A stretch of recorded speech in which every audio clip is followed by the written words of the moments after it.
It's so hard to be good in an audition. I mean, it's a very unnatural situation, and it's almost impossible not to feel judged. And when you feel judged, it's very hard to relax. I think just it's always a general sort of feeling of like you suck.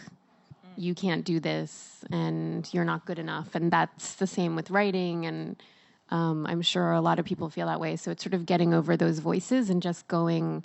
Sometimes when I think something's really beautiful and really moving, it's actually harder for me to do it because I feel too precious about it. And I feel like it's like a fragile vase that I have to hold in a certain way. But you have to get over all those voices and not be too precious about it. But it's hard. When I like something, it's really hard.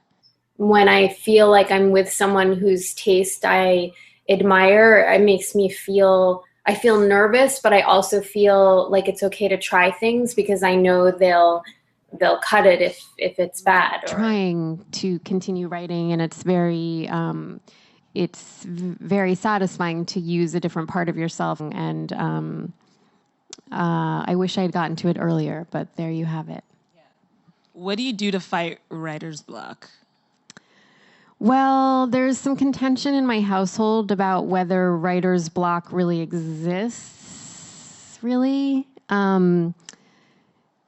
You have to come up with a plot. You have to create suspense. You have to create narrative momentum. And if you can't, then you're barking up the wrong tree. So, and you got to write even if it stinks. So Mark Duplass calls it the diarrhea draft. That's when you just write even though it's going to suck.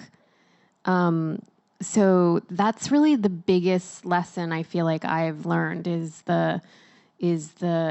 let yourself do the diarrhea draft. And then, the rest is rewriting. The rest is editing. Henry Moore, the sculptor who you start with a big wad of clay and then slowly things start to appear. Shave a little here, shave a little there. Or as my husband likes to do, like you whack the whole. He'll be like, yeah, that's 100 pages of that she's in the garbage and 1 page was good. That seems to be working for him, though. I don't know. He's a very good editor. Yes. As well as, I can't concentrate when I think about writing for myself because I have too many vendettas and I have too many,